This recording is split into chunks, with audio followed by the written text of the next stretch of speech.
This might be the stupidest thing I ever say on here, but that's actually there's no way because I'll say dumber stuff. So Well, it won't be dumber than anything I've said.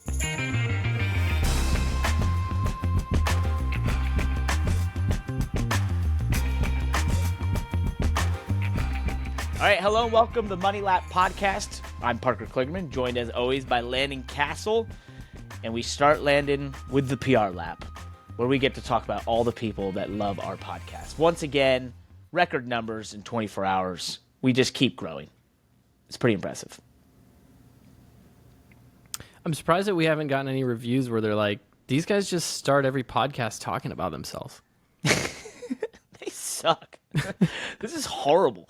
Let's talk about the people that We're love true us. racers, though. I mean, if you're not a racer, you're not a race car driver if you're not just obsessed with yourself and, need to pat yourself on the back, congratulate yourself.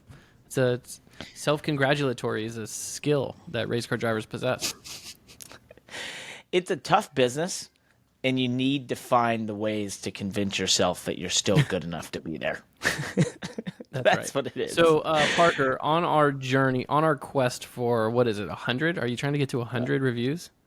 We're trying to get to 100 on Apple Podcast. We got a few more this week. So, we're at the 71. We had a bunch of new ones. I'm just going to read a couple here. All 5 stars. Once again, we've never had anything other than 5 stars, of course.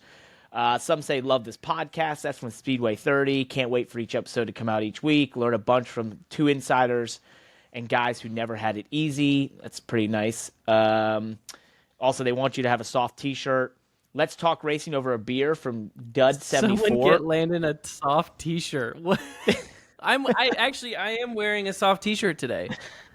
The last couple of weeks I've been wearing button downs. And I think it was more because of your issues you had running. Oh, that one right. story. I'm remembering my conversations. Yes. Okay. Thank you. Yep. Don't worry. I'll be here all day. If you're a new listener, go back a couple episodes and find the part where I talk about what happens to your chest when you're running with an abrasive shirt. Anyways, that might have just gave it all away right there. Pretty much. Worth It by Myler High Life. Oh, I guess that's a different way to say Miller High Life. Kind of cool. Good podcast for someone who just likes to listen to people talk about racing. We've got another one, Goof Show, 5 stars, RD216. I bet Landon smells like an athlete. Okay. I can promise you I smell like an athlete today because I have exercised and I have not showered. So, and why did I not shower after I exercised? It's because I'm going to exercise again after we record this. I'm going to go for a run. Oh, my goodness. You overachiever. That's I awful. am achieving over the expectation. We got a couple more that were really complimentary, so we appreciate all that. Also on Spotify, we had a couple. Christopher, Parker, and Landon are 2 great guys that know exactly what they're talking about and love how they talk about different motorsports. Keep up the great work. Wes Hurd Jr., as a local weekly dirt late model owner, driver, crew chief, and one-man team, I've always enjoyed how Landon and Parker have covered all of motorsports. So happy you guys are now doing a podcast. Thanks, buddy. And Potatoes, back again. Another great episode. Keep up the great work. Love the insight into driver mindset, explanation about the finish, or theories around Portland. Can't wait for next week. That's our... do you want to give any of those a rating? Potatoes, Parker, my kids just had some Chick-fil-A for lunch, I think, and I had a couple fries. So we love potatoes around here. Big potato family. Thanks, Potatoes, for the review. Go ahead, Parker. How'd you do at Sonoma? That's wonderful. Thanks.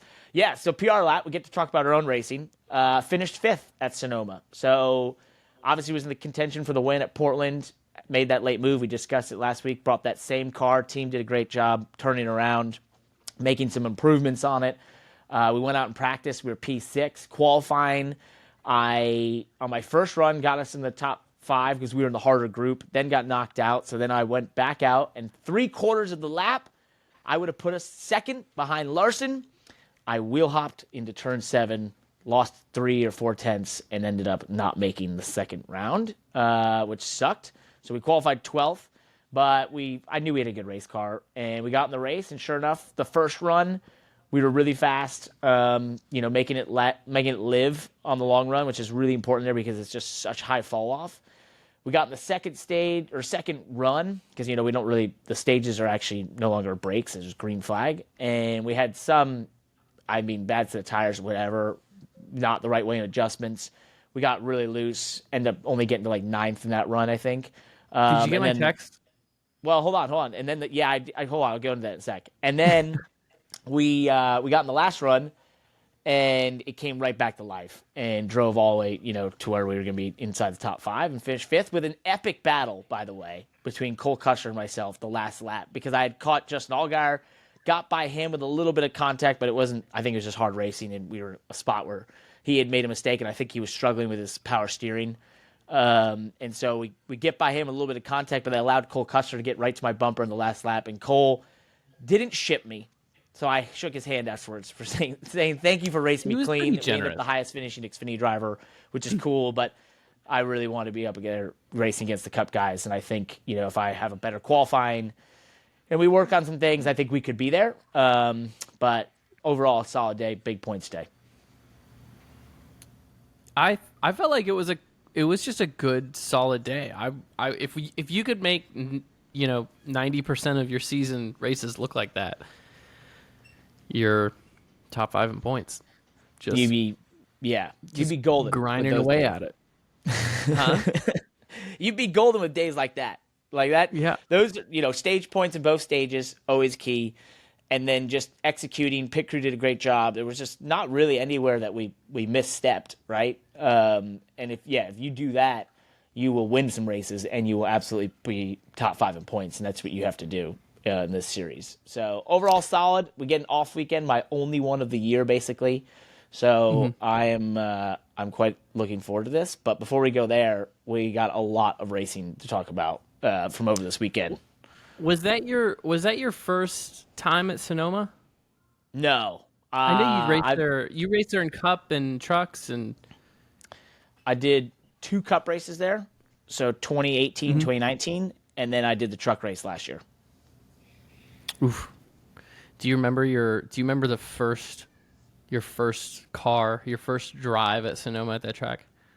Like the feeling going up the hill to turn 1?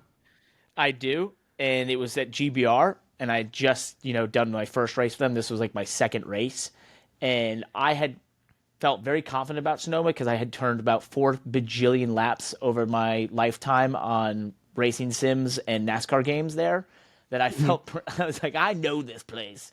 And I went out, and I think I was like 35th in practice. And I was like, ooh, okay, got to do some work.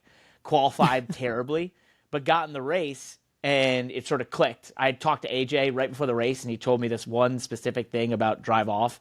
And it just suddenly it clicked, and I drove all the way up in the top 20 with that GBR car. I ended up, I think, finishing 23rd. But it was like a very solid day for that team. Is just starting out part-time. And I think it was their first road course race or something. And so it was just overall really solid. And that gave me a ton of confidence from that point on forward. But I do remember that first time at the hill and everything and being like, wait, this isn't like the video game. Yeah, Sonoma was my first road course in a Cup car, I think.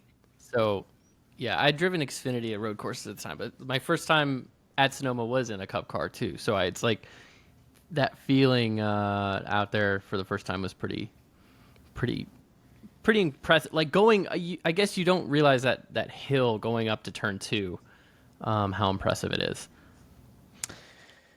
You walk it too. Do you remember your first car, Parker? Yeah, I do actually, from high school. Yeah, I remember my first car. What was it? Well, so this is going to sound a bit bougie, but you have to know the context, and I don't mean this in a sad way. Oh, but did I put you on the spot? Yes, you did, but it was a Mercedes C240, but an 01. That's so bougie. Yeah, it was like an 01. Hold on. It was older, and it was a sad situation. My grandpa passed away. My dad had bought it for him as like a present, in his later life. And so it was kind of then like, what do we do with this car? And it became a family car. And then when I got my license, they're like, here you go. Here's a car. I didn't really own it, but it was my car to use to go to school and such. So it did look way cooler or sound way cooler than it actually was. My first car, I don't know if then this is kind of a grandpa thing. I guess I don't know how it was for you. For me, my first car was like a first love. I don't know. Is that kind of how it was for you? That car? No? Yes? No. Maybe not that car. Mine was like a first love because just how special, just the whole. Not in maybe I don't know, maybe first love is not the right comparison because I got the car. It was a hand me down from my brother, so that would be an awkward first love, I guess. But hey, some people do it. Mine was a 1988 Ford Festiva, and the day that I got that car, my dad was like, "Hey, you know, Zach is ready to buy his own vehicle." And if you can change the clutch, you know, you and Zach need to change the clutch in it because the clutch is pretty much wore out. You change the clutch in it, you can drive it. So he gave us a clutch and printed off the instructions on how to change a clutch in a Ford Festiva. And me and my brother changed the clutch after school one day at the shop on this Ford Festiva. We only had like 6 or 8 extra nuts and bolts when we were done that I didn't know what they were for, but it was quite an experience. But yeah, that car was like a first love for me. We actually one of my favorite parts about that car was the gas gauge didn't, I want to say it didn't work, but once the fuel went down to halfway on the fuel gauge, the fuel gauge would just drop to empty. So you could track your fuel until about halfway, and then you had to, eyeball it or go off a feel for the last however long, half a tank of gas. So needless to say, my fuel mileage, that was the birth of my fuel mileage calculation skills. And I didn't get it right all the time. I ran out of gas several times in that car. One time, my friend Danny... Wait. How many? Yeah. You legitimately ran out of gas. Yeah, like I would be cutting it close, thinking, I had an extra day of fuel, or didn't, underestimate how many miles I was driving, or maybe I didn't keep track of it as good as I would. And I was thinking, okay, I'm just gonna run to the gas station. I'd run out of gas. So down the side of the road, I have to call my friend or my dad, or So like one time I ran out of gas. And I was about a mile from a gas station, so I called my best friend Danny at the time, who drove a Ford Tempo that he bought from my dad for $1. And I was like, "Hey, I'm out of gas." He's like, "You need me to pick you up?" And I'm like, "Well, I mean, sure, but I need to get my car to the gas station." So he came.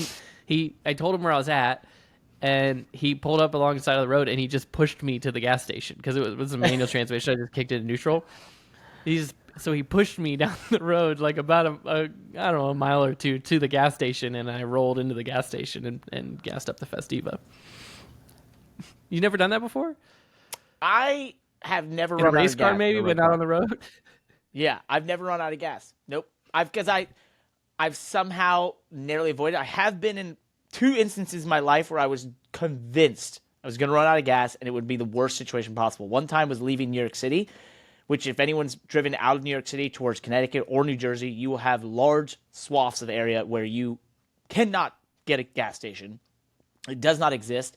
And when you get off the highway, you're in some industrial, weird, warehouse area that has nothing. Well, that was me a couple years ago, and I found what I thought when I finally rolled up to it was closed, but the pumps were still on, gas station. That saved me because my car had been on 0 and empty for like 15 minutes. And I had chosen taken the risk of like, I'm going to go towards this gas station I found on the maps. And thankfully it was able to be filled up. But that day I remember vividly being like, yep, that's it. I'm going to run out of gas in this area, and I don't know how I'm going to get out of here. So not to drag this out, but I've actually almost learned the hard way in very similar scenarios in New York. That in New Jersey, it's illegal to pump your own gas. So yes. I've learned very close to learning the hard way, super low, close on fuel, driving through New Jersey into New York City. and stop at what I think is an open gas station late at night, and it was a closed gas station, and I'm at 0 on fuel, and I'm like, oh my gosh, what am I going to do? So that's a good one. Anyways, I just that's anyways that car. I'm sorry, just go down this tangent that talking about cars and first loves. I mean, for me, that car was a first love. I have no idea where that old car is. I think it's still somewhere in Iowa, or maybe we know where it's at. I don't know. I don't know where that is. I wish that I had a way to commemorate it into immortality because it was so special to me. Like if it were a diecast or something like that. Even though I can't commemorate my old Festiva as a diecast, you know what you can keep in a diecast? Your favorite driver's car from NASCAR, F1, IndyCar, and many others. In that category, Spoiler Diecast has got you covered. With the same or next day shipping, free shipping on orders over $20, and over 800 unique products in stock, Spoiler Diecast is a young company growing in the racing industry. They offer diecast models for NASCAR, dirt sprint cars, IndyCar, and F1 with a pre-order system in place for those hard-to-find models. And here's the kicker. You use promo code MONEYLAP and get free shipping plus 5% off all orders. Most retailers don't even offer free shipping, so this is the most aggressive offer in the market. So don't wait. Head over to SpoilerDiecast.com today and start your collection. And speaking of collections, let's give them a collection of news. Well done. Motorsports. Well done. And the you may not be able to find your Festiva on there, but you are able to find Landon Cassill's Voyager car from last year. It's percentage off. So if we're calculating my lifetime loves in terms of cars, the Festiva might be my first love, and the Voyager car would have been my couple hundredth love of all the race cars I've driven. We'll dive into that more later. We might have to explore that a little bit. A subscribers only episode. Yeah, exactly. Let's talk about the Xfinity Series. Because it might have been the more interesting race of the two at Sonoma, or the couple at Sonoma this past weekend, for probably reasons leading up to the race. So a little bit of background for the listeners out there. So we arrive and practice and do a 55-minute practice for the Xfinity Series on Friday, right? And that's because it's a new track to the Xfinity Series. Kyle Larson is in the Hendrick Motorsports number 17. He proceeds to go out there and be more than 1 whole second faster than the Xfinity Series field, which includes AJ Allmendinger, Eric Almirola, and obviously all the Xfinity Series regulars. So pretty unbelievable, right? But many people asking questions, okay, is that legitimate? How's that possible? I ended up talking to AJ for about an hour on that afterwards, being like, what are we doing here? We got into qualifying. He did effectively win the pole by almost a second, I believe. In which case, I went up to him before at driver intros and said, hey, I was up on the stage and I looked down at him. I said, Kyle. He looked at me and said, I just wanted to know what God looked like for this one moment, right? Okay. This guy is that much faster. He was also half a second faster than the Cup field in their practice, but he didn't make the second round of qualifying to go fight for the pole. And this was the first kink in the armor for Kyle Larson, who then got in the Xfinity Series race, which was a competitive race amongst the Cup guys and obviously with the highest Xfinity guy, but he didn't win that one either, Landon. And it really came down to him being, a quote, too greedy towards the end of the race there that allowed Eric Almirola to win. Pretty wild to see that sort of change from that speed to not winning. Either of them. The Xfinity race, and I'm looking at your notes. I don't know who wrote this, but it was a savage that said it was a throwback to CGR Kyle in a late race choke. Those are not my words. Did you write that? I did not write that. That's was producer. That producer Josh? Okay, Josh producer wrote Josh. the absolute savage description for this.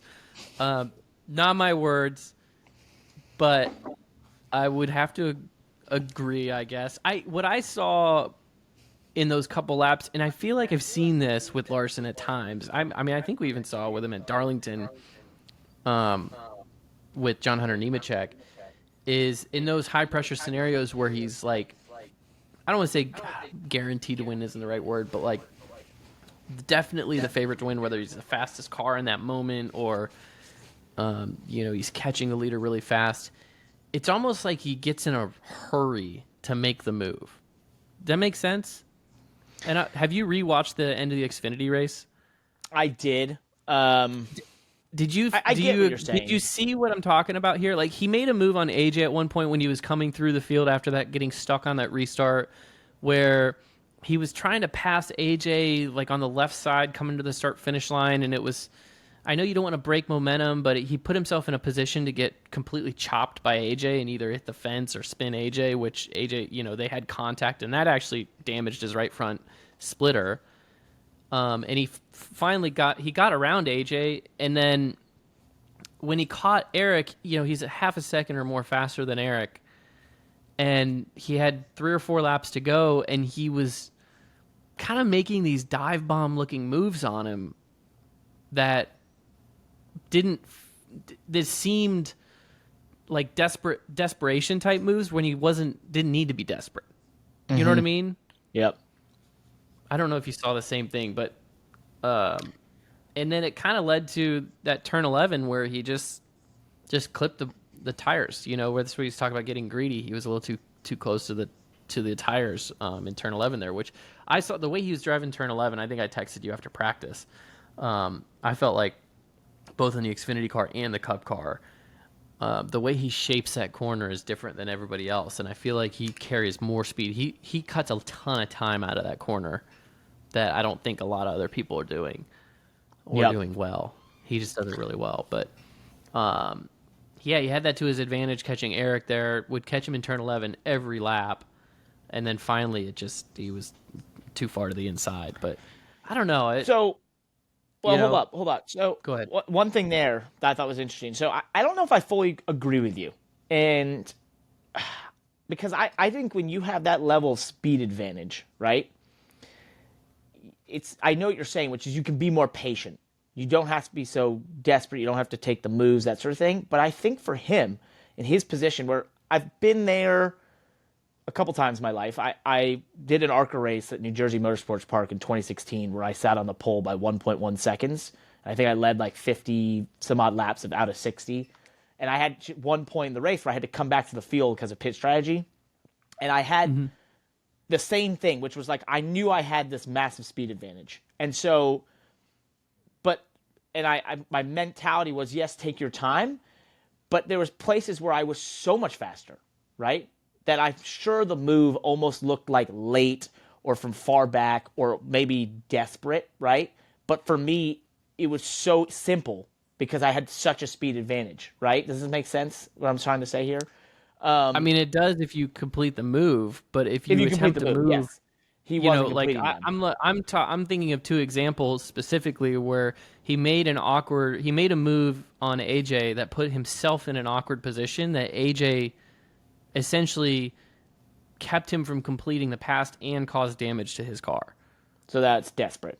Yeah. Right. So to me, that's like, hey, if AJ would have gave him the space and been like, oh my gosh, man, you're way faster, and he made the move, then it's like, okay, yeah, when you're that fast, you can make those moves in those parts of the track. But it's not what happened, right? And he actually ended up with damage on his car and had to pass AJ a half a lap later. And then the same with Eric. It just seemed like it just seemed a little erratic. And maybe I need to go back and watch it again to kind of find better examples. But it just seemed like he was so anxious to get back in the lead because he knew he belonged there. Yeah. That he wasn't thinking tactfully. He was just thinking, "Oh my gosh, I can't blow this race. I've got the fastest car. I'm fast enough to just pass these guys."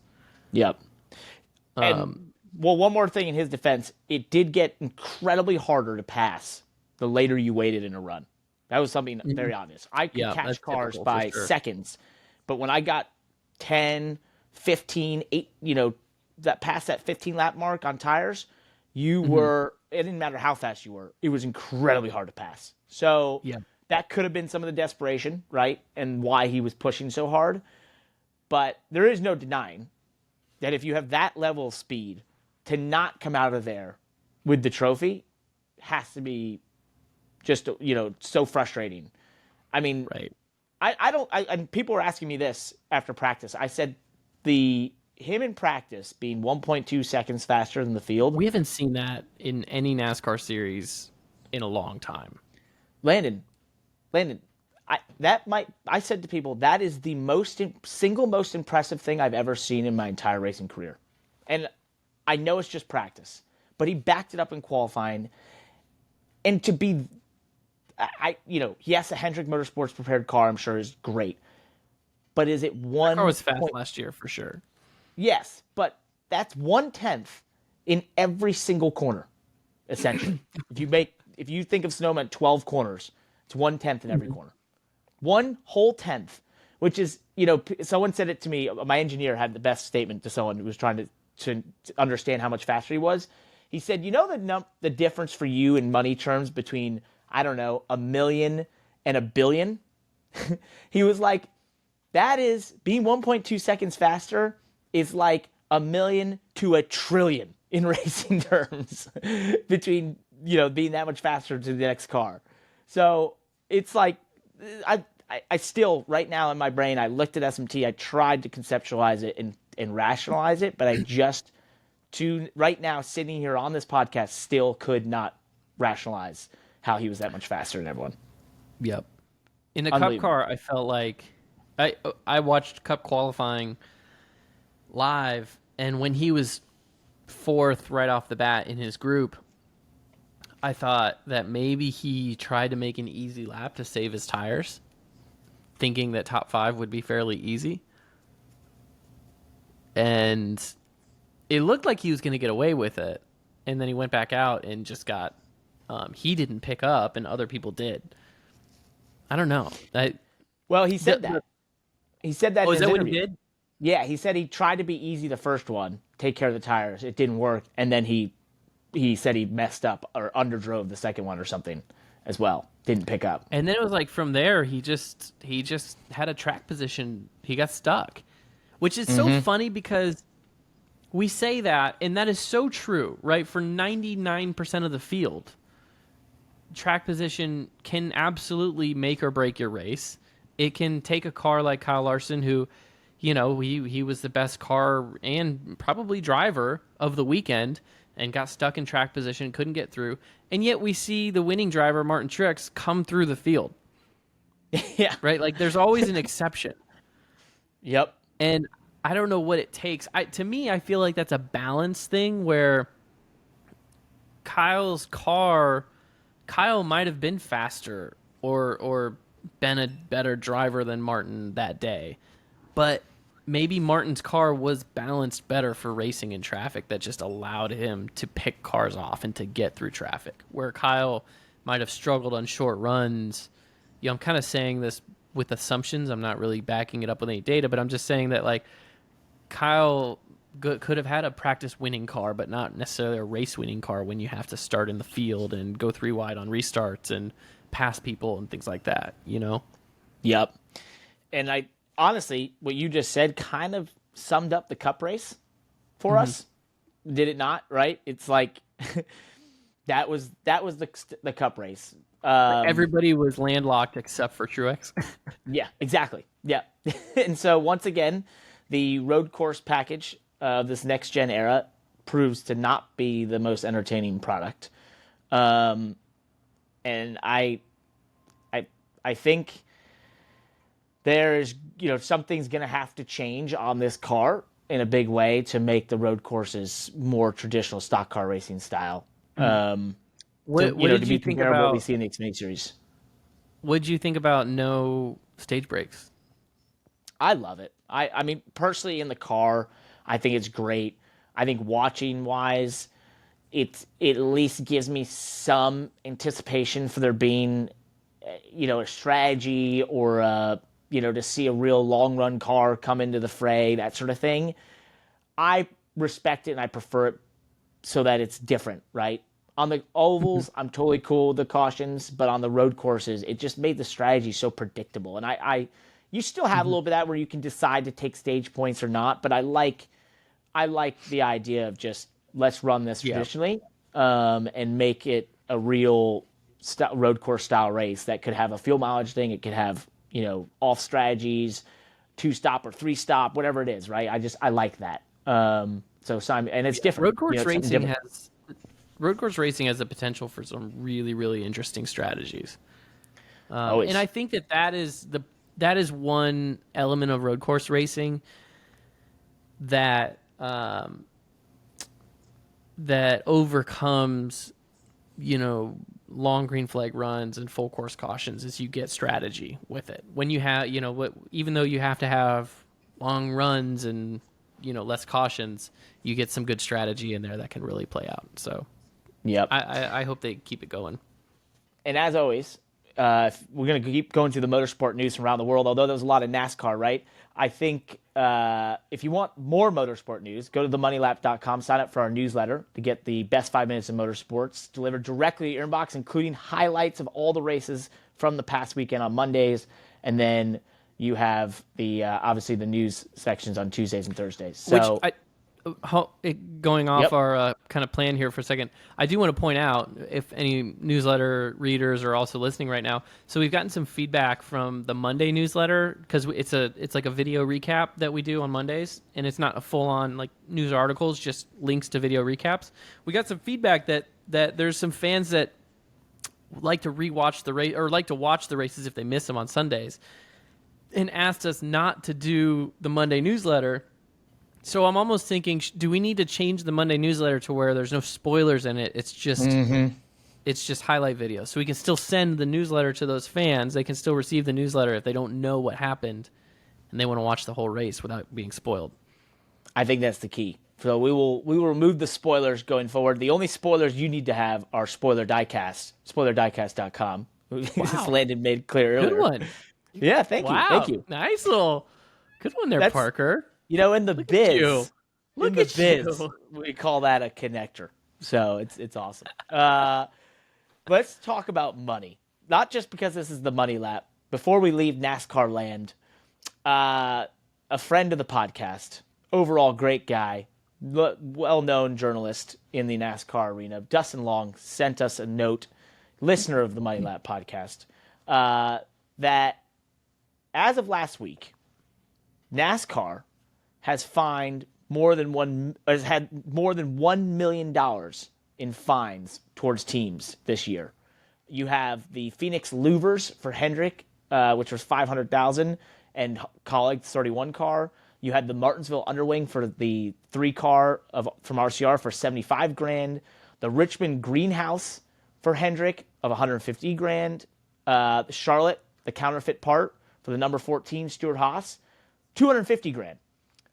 Gateway Greenhouse on the number 43 car, $75,000, totaling $1,050,000 to the NASCAR Foundation, of course, which is where all these fines go to charitable efforts. But pretty incredible in this next gen era to see this level of fines, and the statement that NASCAR is making, which is, look, we made this car to protect the teams from themselves, right? That was the basis, the goal here, to remove cost, to stop making parts and pieces that are built within the same little box to beat each other, and instead put on a closer, more entertaining show. That means don't touch it, right? These fines, in my opinion, are the level we're seeing because this is NASCAR making the statement of saying, do not touch or mess with this car. That's the intention. And we're going to keep throwing huge fines if you keep messing with this car. But racers are racers. I don't know. I don't know if that's the statement they're making. Well, how is it not the statement? To me, it's like it's still the same system. It's still a system of rules, parts, break rules, find out how much it costs to break the rule. Yeah, okay. Right? Are the teams thinking right now about how to not break a rule, or are they thinking about how much the next rule break is going to cost them? Because that's what's allowing them to really make a cost-benefit analysis of cheating, right? Mm-hmm. And what about, points too? You're losing points, massive points penalties. have been levied as well. And you still have it's I don't know. I guess it what really needs to change, and what NASCAR I hope is trying to change, is the culture in motorsports, right? That cheating is part of our culture in motorsports. It's a feature of our sport, right? Like, we tell stories, and it's folklore about cheating. Cheaters that get caught, there's great stories about what they did to skirt the rules and how it made their car faster. And I understand why. It's fun, right? Stock car racing was founded on bootleggers and running whiskey running away from the cops, and then modified cars to make them faster, and being creative and inventive. So there's a reason that's part of our culture. So now we're kind of on this path of like I'm kind of asking the question: are we trying to unwind that out of our culture because the cost of R&D is a threat to the business model of these teams, right? So NASCAR created this next gen car with spec parts in a way to cut down the cost of R&D and manufacturing as much as possible, right? You can in the future you can run a NASCAR team out of a shop, not out of a huge manufacturing complex, because the parts are assigned, right? They're spec parts. They're already made by another manufacturer. You just buy the parts and assemble the car. And by the way, that doesn't, there was a tweet from Couch Racer at me when I had I made a tweet in response to NASCAR posting, publicly the part and the penalty with SHR, and the Couch Racer tweet said something along the lines of, this kills ingenuity or something like that in the sport. And I'm like, well, you don't have to be a manufacturing business to still have ingenuity. I mean, there's still a lot of creativity in this sport, a lot of knowledge in the sport that goes into figuring out how to make these cars go fast, even with spec parts.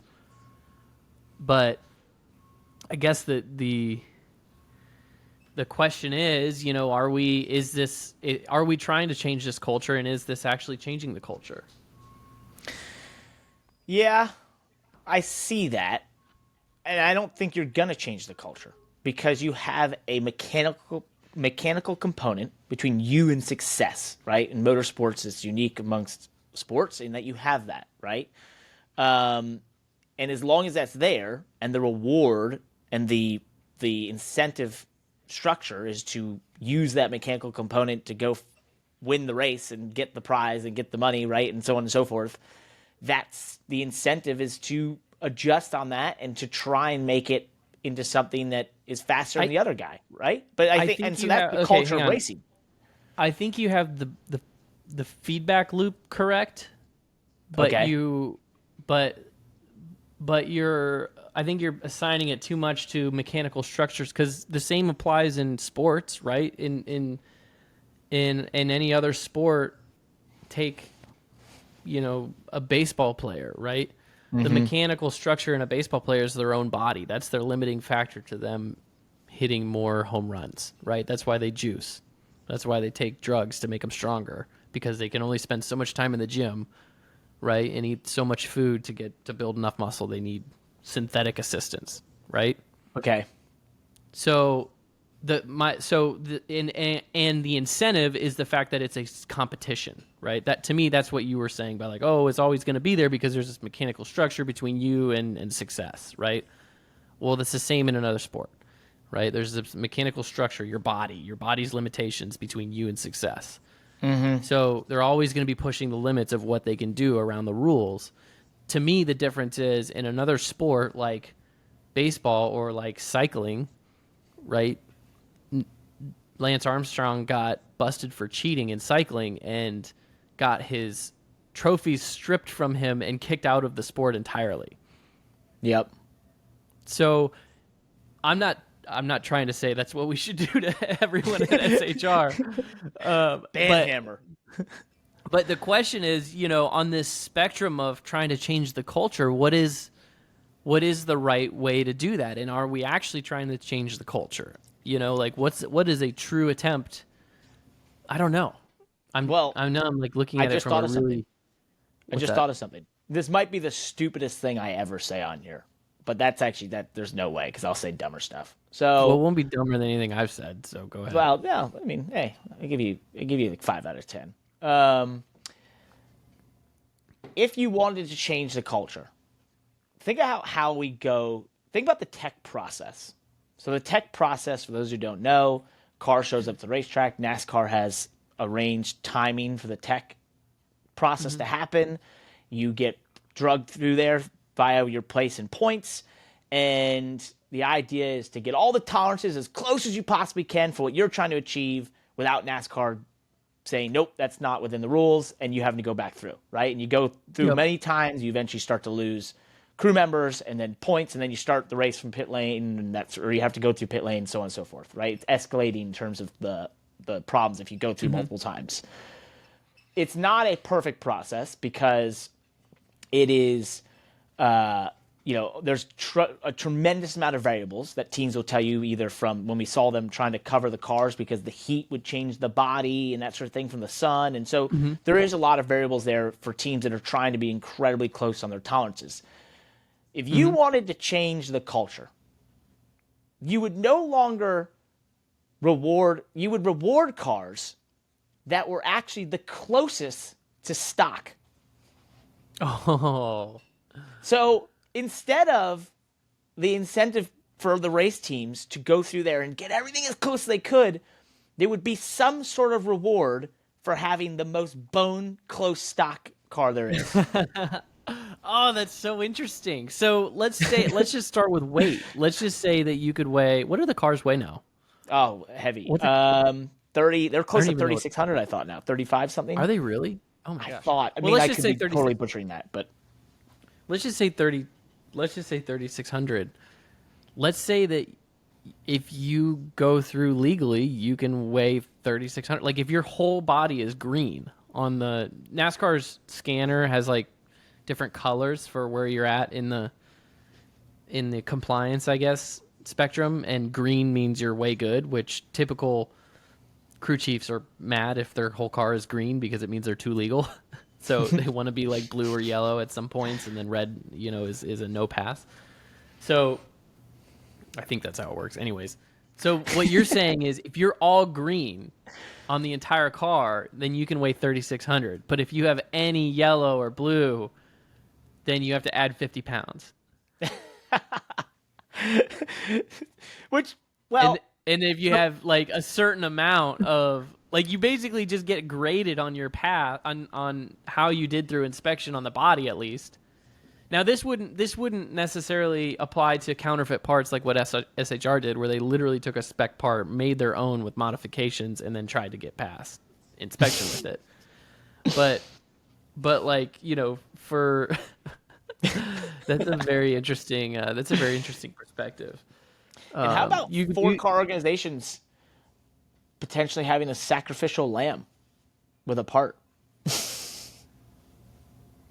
What do you mean? Like I'm just saying, if you were a team, if you had a 4-car team, and you thought, wonder if we could get this part through, would you put it on all 4 cars? I think it depends on the organization. I don't know strategically. I don't know how strategic. I don't know. I can tell you this. I think that organizations look at the current inspection process, and they make an evaluation then on who's been inspecting what. Has this been looked at in the last few weeks? Who's the typical inspector that tends to look at these parts and pieces? Is that inspector going to be there this weekend, right? Or who's working, like literally who's going to be there, who's working the shift. And I think sometimes those are game day decisions too.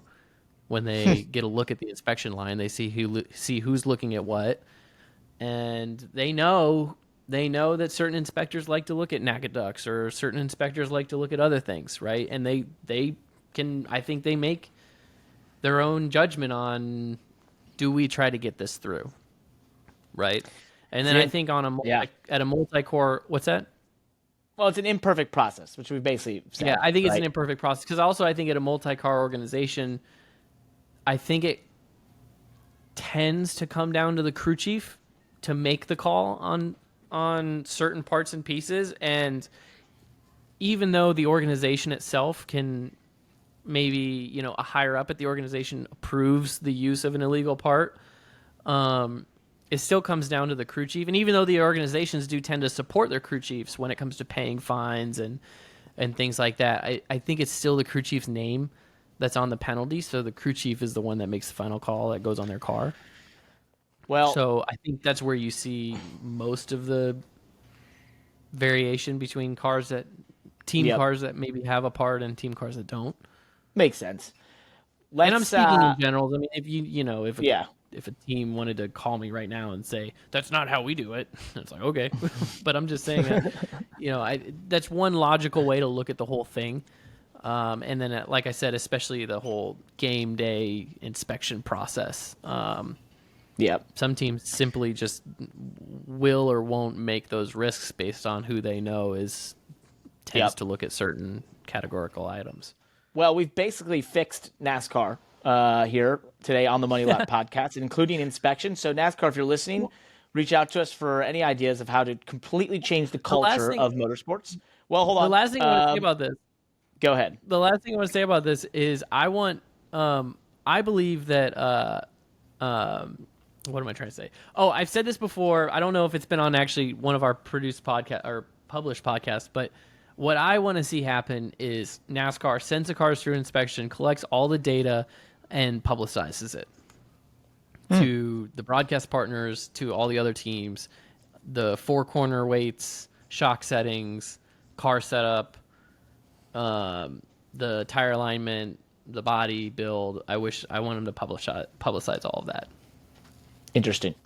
If you are listening to this and you like the idea of how to change our idea for changing the culture, you have a better one, let us know. Reach out to us, all of our social media. We're going to move on because we basically spent all the time in the world on that.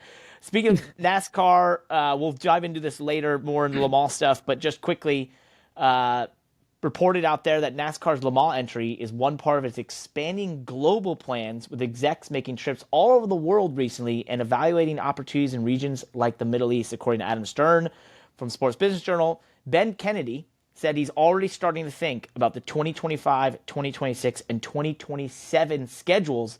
Could that be international? We will see. MotoGP, very international, raced at Mugello this past weekend. Raul Fernandez, though, did something quite impressive. He finished P17, which isn't the impressive part, but he did it after vomiting in his helmet. Oof. I've never had to do that, but that sounds awful. I've never done that. I know of a driver that one of my favorite drivers growing up, early mentor in my career, Gary St. Amant, told me that he vomited in his helmet every time he drove on a road course.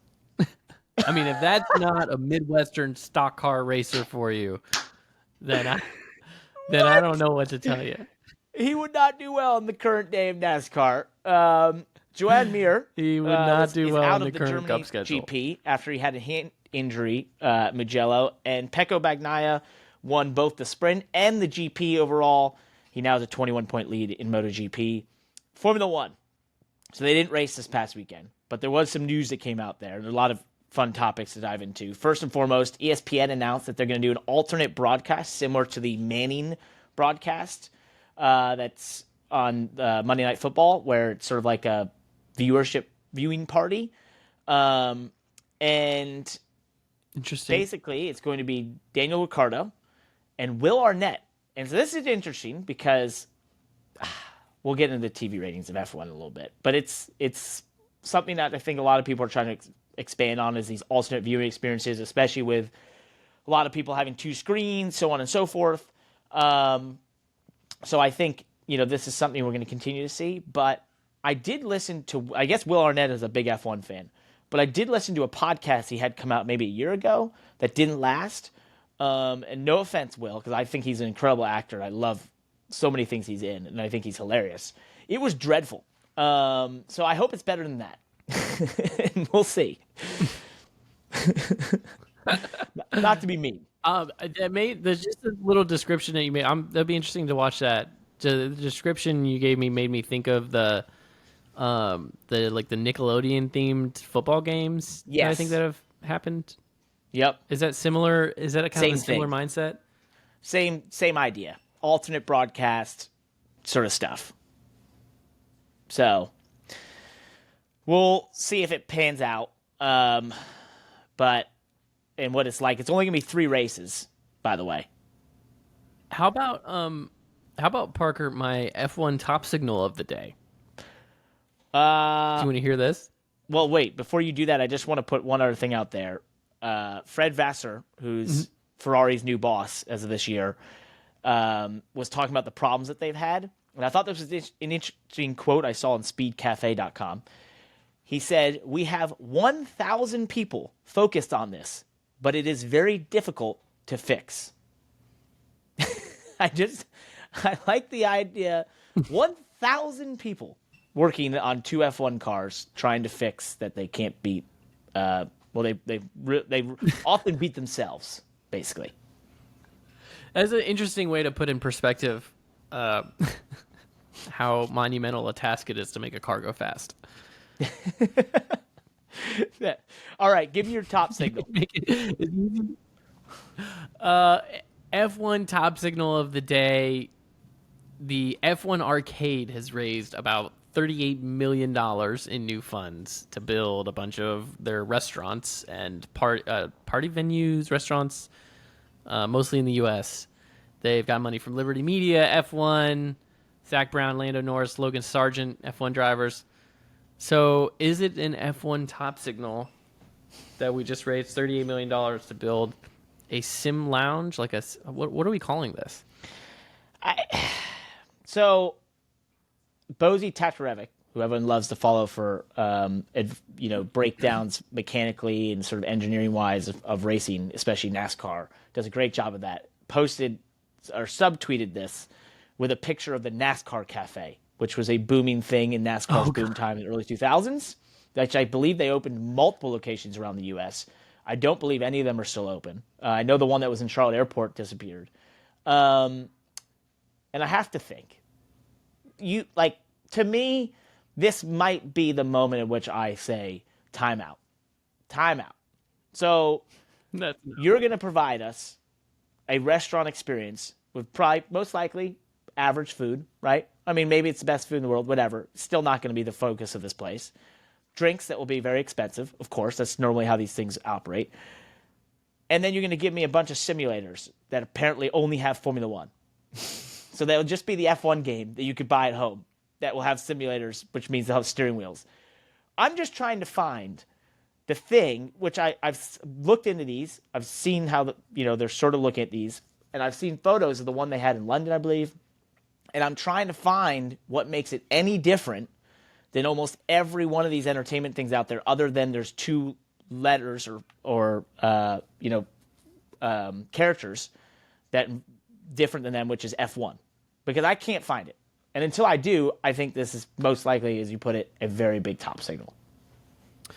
It is interesting that it's going down this trend of these sports play entertainment facilities like Topgolf. I feel like bowling is making a resurgence right now because you can have a lot of fun at a bowling alley nowadays with food and drink. And I'm trying to think of what other sports. I think Tiger Woods is kind of bringing mini golf. Yeah. What do they call it? Pop shot or pop something? It's indoor. That's kind of it's pretty cool. Mini golf experience type thing. So it's down that same path, which makes it interesting to me that you can go to a bar and drink and eat and jump on a simulator and make some laps with your buddies. But I don't think that the drinking and driving thing really matches up with me very well. I can't grasp not that drinking and playing in bowling is a good idea, or drinking and playing golf. I mean, that's a great idea, to be honest with Well, you. that's a great idea. That's a It's a guarantee. fantastic idea. But I don't like. How do you know what I mean? Like, that just is a weird vibe to me. That like you're food, serving people drinks and then getting them to drive a simulator. Like it, I don't know. It doesn't. I don't really get that, but I do. I could kind of really get around the idea of saying, hey, let's have a place to go watch F1 races and have brunch or something. We have F1 breakfasts that we do. Yep. It'd be fun to go do that. But here's the thing. You brought it up. So Topgolf, right? Everyone's following Topgolf, which became a sort of a euphoria around it when it first came around because they revolutionized the idea of these, the driving range essentially, and made it far more fun and entertaining for people and that sort of thing.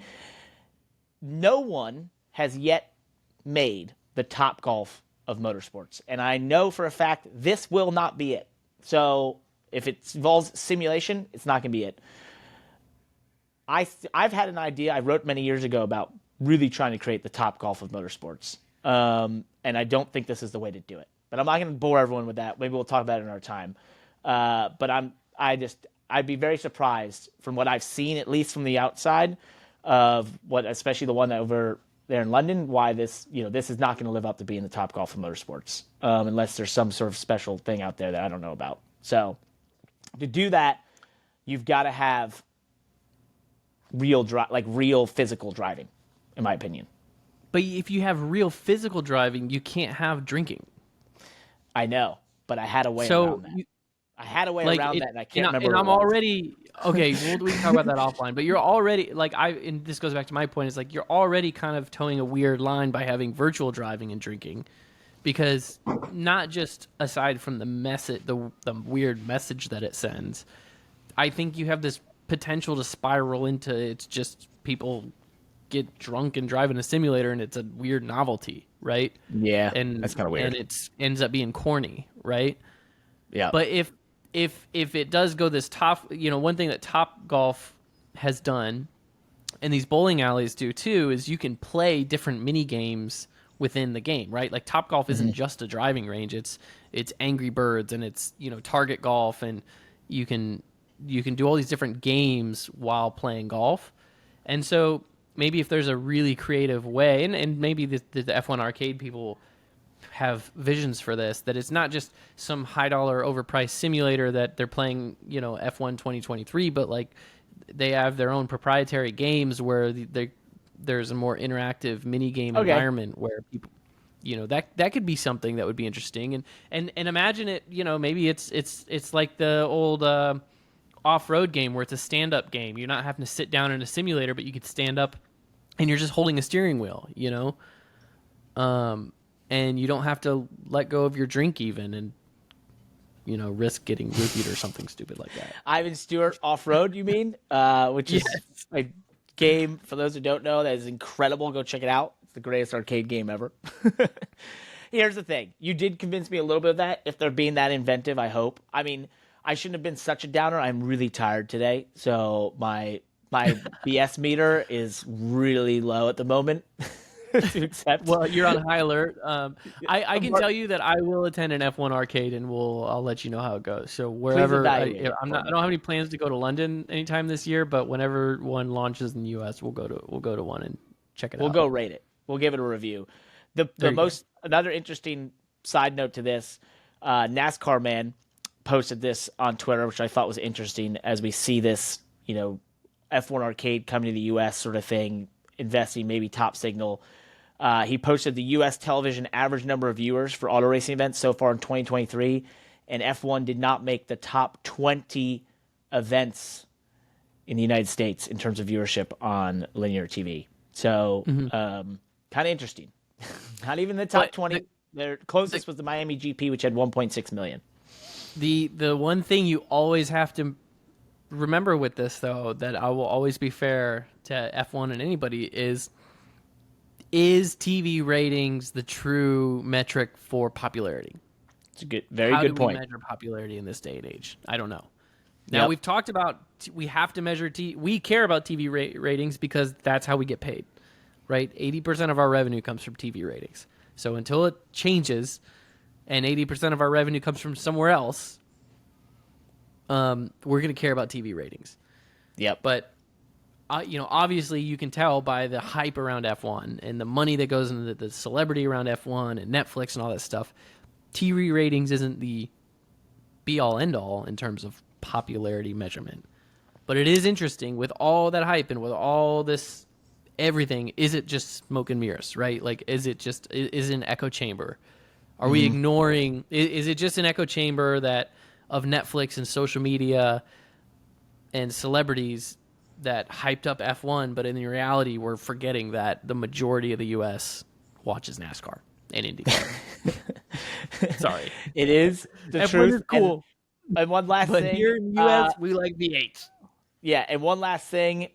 If you bring up the streaming numbers for F1 TV, let's just be even generous here. This is, knowing the inside, this is incredibly generous. If you gave them 400,000 viewers on F1 TV, which would be probably one of the largest live streaming products for a sport ever, it would only move them up one spot. They still wouldn't crack the top 20. It would only just put them over basically the NASCAR Xfinity race at Daytona. So Interesting. I don't think the streaming has a big effect on that sense. Let's move to IndyCar. Unfortunate news this past weekend that you don't like to see, but you did call it, Landon. May is bloody in motorsports, and we saw one of our first public casualties in terms of a separation between driver and team in that Conor Daly and Ed Carpenter Racing split ways. And now Ryan Hunter-Reay will be driving that car for the rest of the season. Yeah. I think we've seen a couple crew chief announcements in the sport. I don't know if we've covered them on the show, but some crew chief announcements have moved around. May, June, bloody months. It's like everybody gets to Charlotte in May, everybody gets to Indy in May for the 500, and once they get past those two big home track weekends, they've made their evaluations of their programs and they make their adjustments. It's interesting. You called it. And Connor will announce he will be doing a Nitro Rallycross race for their kickoff, which is Travis Pastrana's awesome series, which we did get tagged in, by the way. And he did. I'm calling him out publicly because he Instagrammed it. He was like, let's set up a test. So, Travis, we would love to come test a Nitro Rallycross car. Team MoneyLap. And we'd be good at it. We'd be good. We We'd are be good for them. We are members of a very exclusive fraternity called the LCQ League. And that league is a group text that comprises of Conor Daly, Travis Pastrana, and among others. And so we've just trying to noodle a little bit. And maybe Parker and I can get behind the wheel of a Nitro Rallycross. By the way, I just heard the ice cream truck is going by, and any second I'm going to hear my kids screaming and scrambling and doors slamming, and couldn't be happier that I'm recording a podcast right now and not having to deal with that. Glad to save you from that. That's awesome. Le Mans 24 happened this past weekend, as we call it, the sedentary, wherever we call it, decided there. What a race. The hypercar class was exceptional. You had rain intermittently hitting the racetrack, but the racing from the drop of the green flag was intense. It was Ferrari, Cadillac, Porsche, Toyota just duking it out at the top class of endurance racing. Within 3 or 4 hours, I texted you and I was like, this is going to be a classic, because it is, to me, like, when you can just sense with how hard they were pushing from the get-go that this was going to be one of those classic races.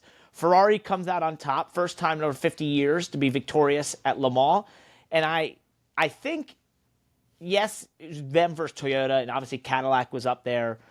But the undertone to all this is that Ferrari forever was in Formula One. That's their playground. Porsche, on the other hand, has done endurance racing for the two sports car, one of the two biggest sports car manufacturing brands in the world. They almost siloed from themselves, away from each other. And Ferrari coming back to Le Mans was a bit of a moment where it's like, all right, we're going to see Porsche versus Ferrari. This is really big. Porsche got waxed. Ferrari, with 2 cars, goes out there and wins it. Porsche had 3 or 4, maybe. It was almost 4 cars. Maybe even, I don't know, they had 3 Penske's wasn't and even then there, 1 Yoda. let alone reliability. Yeah. So didn't get it done. But what a golden age of sports cars we're in right now. Corvette won in their last factory effort. They announced that they no longer have a factory GT program, which is sad after all the success that program has had. But it was obviously Cadillac, a GM product, investing heavily in the hypercar class. I think, they're like many manufacturers with the GT3 sort of architecture becoming the dominant form of GT racing in the world. It looks like many are moving away from the factory team to just being more customer-based racing. And so the manufacturers are sort of heading towards the hyperclass era here. So that was interesting. And our boys from the Garage 56 program finished 39th, but they put in a valiant effort, and that car was awesome to watch. Oh, it was so cool. And I felt like the social media vibe and the public perception of it was, I think, mission accomplished. I mean, I saw people talking about it that don't normally talk about racing, talking about it in a way that I think would make you proud for NASCAR and for America. Like a lot of memes coming out of it, which I thought was so awesome. Just like, all of these foreign cars racing down the Mulsanne Straight, and then the V8 NASCAR Next Gen. I think it was pretty cool. They did a phenomenal job, and the car was fast. I think it's really awesome. I made a tweet and talked about the testing that I did with the Next Gen early on, and how I made what I think is probably the first laps of a NASCAR Next Gen at Le Mans in the sim. And it was a mission from the very get-go to make it fast, to make it keep up with the GTs. And that in itself was a mission accomplished. I think, had they not had the transaxle issues, I think they would have beaten the Corvette. Yeah, because they were ahead of the Corvette by 20 or 30 seconds, maybe. When they started having the issues, and that was with just like 3 hours to go in the race. And it was no cakewalk. I mean, they had to deal with wet weather, and I don't know. It was just so awesome. I was so proud. I'm so proud for NASCAR and for America. America. That was the memes. I think they won on the social media, just like our point to earlier about F1. What is popularity, right? Did a ton of people watch the Le Mans 24 hours in America? Well, we're going to give you those numbers here now, but was it all over social media? Yes. And that's the win, and it's still all over. And so I think that's, that was mission accomplished for them with this. Yeah. And I want you to get into it, because this was, but we can talk about that impact, because it got a lot of attention on my timeline. So maybe it's my echo chamber. I don't know, but it seemed like I had friends that I can always tell, I had non-racing friends texting me links to memes on TikTok and Instagram. So I know that it was reaching just outside of my own echo chamber. And it was, people were paying attention to it. And yet, if you watched the production of the 24-hour on Motortrend, it's a world feed production. It wasn't a US special production of 24-hour. It was just, they were just feeding the main global production. They didn't cover, the Garage 56 very much. There were mentions and they talked about it, but the broadcasters weren't super briefed and knowledgeable about NASCAR, and there wasn't a ton of coverage. And I guess that's fair. I mean, it's a special storyline, but it's not the storyline. It's only one car in its own class. So there wasn't a ton of coverage, but there was a ton of content and coverage on social media. And that leads me to where I want to talk about my experience trying to watch this race. The Motortrend app, tough to use. I had to subscribe. Too happy with it. Oh, I think I have 485, $4.99 a month subscriptions now, because every time I started the app, I had to subscribe on my iPad. And I kept updating. I've tried everything, but I kept having to resubscribe. But I don't know if it actually charged me for all those. I got to figure it out. But maybe it was probably user error. But the interesting thing, Adam Stern put out there that the Motortrend, which was the only place you could watch it in America and Canada, averaged 161,000 viewers for the 24 Hours of Le Mans, which was up 59% from 101,000 last year, just to do a monthly subscription. So you only had two options, monthly or annual subscription on Motortrend. A monthly was $4.99 a month. So you got to think, if they were averaging 161,000 viewers, just say they got 10% of those to be new subscriptions. Broke again? Keep going. Keep going. We got internet issues here. Anyway, basically, if you just get 10%. You got a mouse in your pocket?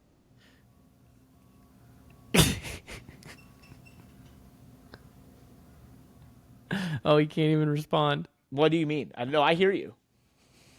Oh, yeah. You said we have internet issues. I'm like asking if you got a pet turd in your pocket. Oh, yeah. No, my internet is being run by mouse. You and your mouse got internet issues over there? Because me and Josh are doing fine. Yeah, I know. Weird. MoneyLap needs to upgrade its internet. Okay, so go back to telling me about how the 24 Hours Le Mans on Motortrend TV has the same amount of average viewers as Kings League on Twitch. What? I don't know what that is you mentioned about Twitch, but all I was saying was, if it's 161,000 average, just say they had 10% of those sign up for a new monthly subscription that they're going to forget about for 5 months. This probably was a very much a great money-making thing for Motortrend, is what I was trying to say, essentially. In that it gets all the people their app to make subscriptions via this Le Mans 24-hour race and then forget about it, or hopefully become a Motortrend full-time subscriber, right, when they go look at all their other content. So kind of interesting just looking at the business model when you put it behind a paywall with just the world feed. Mm-hmm. Well, it got my $5, and probably more than that if I forget to unsubscribe, because I don't really watch Motortrend other than that. They got my $5. They got 485 different versions of my $5. So, maybe it's your internet connection. Maybe that's why you're having trouble subscribing. That's probably what it was. Well, I wasn't here. I was in California trying to watch it the whole time, which had me all turned around. Hey. Well, let's close this out. We'll talk about Apple Vision Pro next week. I know that's on our list. We want to talk about that. What do we have this weekend? You're off this weekend. Are you on vacation? I'm on vacation right now. This is what vacation looks like. I do have to go to Chicago for one day on Thursday I'm actually getting to go and be a part of Sail GP for a day, which is like the Formula One of sailing, which is going to be awesome. They're racing there in the lakes, Chicago. So that'll be fun. Looking forward to that. Of course, I signed up for this on my one off weekend of the year because I'm psychotic. That was smart. Yep, thank you. You got F1 in Montreal, which can usually be a really good race. Oh, that's awesome. Easily one of my favorites. The first place I saw Formula One 2 years in a row back in the early 2000s. I love that race. Love that track. Can't wait, hopefully, for NASCAR to go back there. I've heard the rumblings that they've been investigating it. I'd love to go back there. And then IndyCar is at Road America, which has been repaved, Landon. This is going to be one of the first races we're going to see with the repave. Here's the interesting part. It's going to be incredibly fast. So the IndyCar pole track record is held by Dario Franchitti, which was back in 2000 at a 1 minute 39.8. And that was in basically 1,000 horsepower era of those kart cars at the time that were just wild. The pole for last year was 144 by Alexander Rossi, but Pato O'Ward did a 140.72 in testing last week. So I would think there's a chance that they could set a record lap around Road America, which would be awesome. With way less horsepower, too, so they need another second? I guess I don't know if that's if Pato O'Ward was in Q trim or not, but or if that's race trim, but that's would you? I'm just throwing something out there for maybe a future conversation. When oval tracks get repaved, the racing gets worse typically, but when road courses get repaved, I don't think the racing always gets worse. It's very true, and I don't know why that is. Think? I don't know. I can't tell you. Could not tell you why that's the case, but it is interesting that it doesn't affect road courses that much, but it's such a massive effect for ovals of making it one groove and that sort of thing. And for road courses, I don't know, it just doesn't have that same effect. I mean, the racing could be difficult, right? Because if they're going so fast around there, the aero effects will be really bad, right? And so maybe the racing's bad. But in terms of speed, like we don't always see that in stock cars where it's a super fast lap until it's cured for a year or two, or on ovals, essentially. Mm-hmm. So. Well, that'll be interesting to watch. We'll definitely be tuning into IndyCar this weekend. Yeah, I can't wait. I'll be watching that on my weekend off. I think my internet can't take any more of this podcast, so we should probably just cut it off here. And hopefully someone throws down the money lap. Get it? At Road America gets a lap record. That'd be cool. Amazing. See ya. Bye. Hey, before you go, please like and subscribe to this YouTube channel. Also, click the bell icon below to be alerted to our latest videos. We also request that you let us know every single thing that we did wrong in this video or prior ones in the comment section below. We might just go through and answer them, or you'll make it to the next episode of the podcast or our next video. Also, subscribe on your favorite listening platform to be able to listen to this podcast on the go. And subscribe to our newsletter at themoneylap.com to get the best 5 minutes in motorsports delivered directly to your email inbox every Tuesday and Thursday. Thanks for watching. I lost you, Parker. You there? Hello? Oh, he gone. What about now? Do they have internet in Connecticut, Parker? You have me? I don't hear him. What? Ugh.